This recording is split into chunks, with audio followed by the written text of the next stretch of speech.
Bakit po ba mahalaga ang bagong record ng Franklin Templeton XRP ETF? Sa video na ito ay pag-uusapan po natin kung bakit sobrang big deal ang bagong record ng Franklin Templeton XRP ETF at kung bakit hindi ito dapat binabaliwala ng mga traders, investors at saka holders. Sa unang tingin, parang simpleng balita lamang ito. Pero sa ilalim po nito ay may malalim na mensahe ang market. Ayon po sa data na ibinahagi ni Amonex, umabot na sa 101.55 million XRP ang hawak ng ETF na may halagang $192.7 million. Ito ang unang pagkakataon na lumagpas sa 100 million XRP ang pondo. Ibig sabihin nito ay hindi na lang basta eksperimento sa XRP para sa mga institutions. May malinaw na paniniwala at commitment sa likod nito. At tandaan po natin, si Franklin Templeton ay hindi maliit na kumpanya. Isa po siya sa pinakamalalaking asset managers sa buong mundo.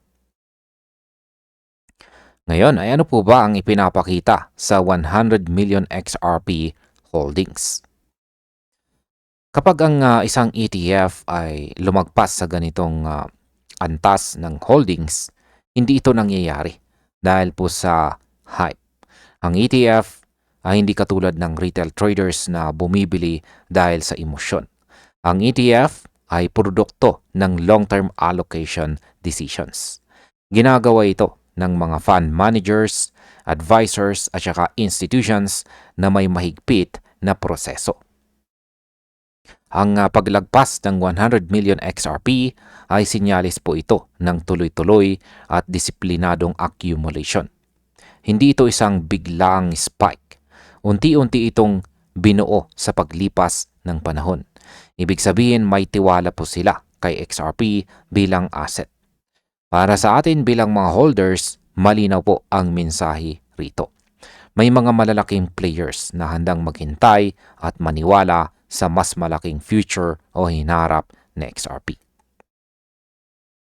Paano naman po naiiba ang galaw ng mga institutional accumulation kumpara sa retail hype? Malaki po ang kaibahan ng galaw ng mga institutions kumpara sa retail market. Ang retail madalas ay nahuhulog sa FOMO at panic selling. Pero ang ETF ay kumikilos base sa strategy at saka risk management. Hindi po sila bumibili ngayon para ibenta bukas. Ang pagtaas po ng holdings ng Franklin Templeton XRP ETF ay dahan-dahan at tuloy-tuloy. Ibig sabihin nito ay hindi po sensitive sa daily price swings. Kahit nagko-consolidate sa XRP sa chart, patuloy pa rin ang accumulation sa likod ng eksena. Para sa atin, mahalaga ito dahil binabago po nito ang market structure.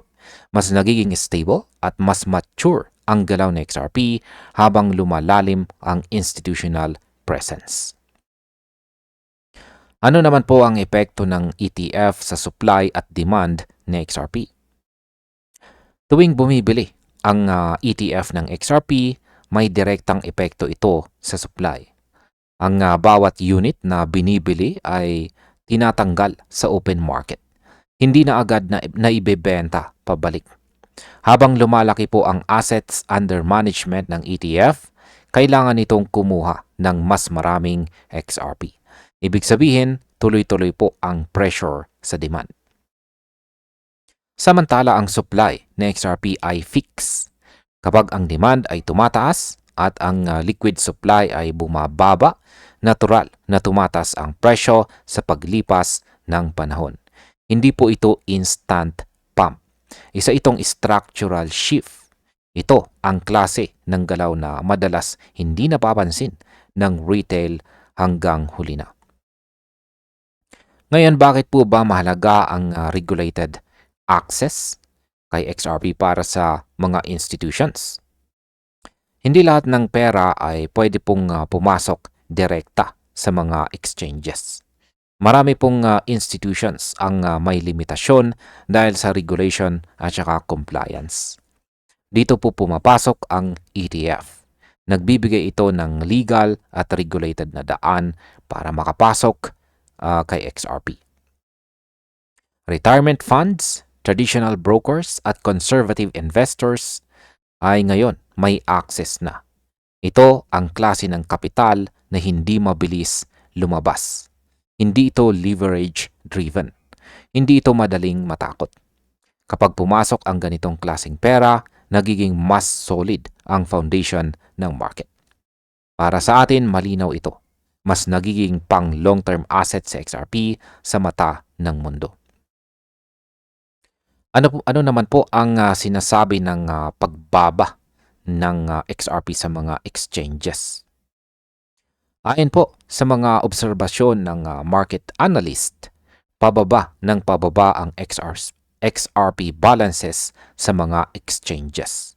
Ibig sabihin mas maraming XRP ang napupunta sa long-term storage, institutional custody at ETF vehicles. Kapag sa XRP ay nasa loob na ng ETF, halos lumalabas na ito sa liquid circulation, maliban na lamang kung may redemptions. Sabi nga ng X-Finance Bull, the walls are closing in on supply. Kapag lumit ang supply at biglang tumaas ang demand, nagkakaroon po ng supply shock. Ito ang senaryo na madalas nauuwi sa malalakas na rally. Ngayon ay ano naman po ang posibleng mangyari kapag nagpatuloy ang trend na ito? Kung magpapatuloy po ang ganitong accumulation at adoption, nagbabago po ang laro para kay XRP. Hindi na ito tungkol sa short-term trading. Nagiging macro asset na po siya sa mata ng malalaking pondo. Kapag dumating ang panibagong wave ng demand, habang mahigpit ang supply, posibleng makakita tayo ng explosive move. Hindi dahil sa hype, kundi dahil sa fundamentals. Para po sa atin bilang mga investors, mahalagang maunawaan ang timing at context. Ang market ay madalas gumagalaw bago pa mapansin ng karamihan. At ngayon malinaw po na may tahimik na galaw sa likod ng eksena. At bilang panghuli ay ano naman po ang aking masasabi tungkol dito? Sa aking personal na pananaw bilang isang crypto enthusiast, ang record na ito ay hindi dapat baliwalain.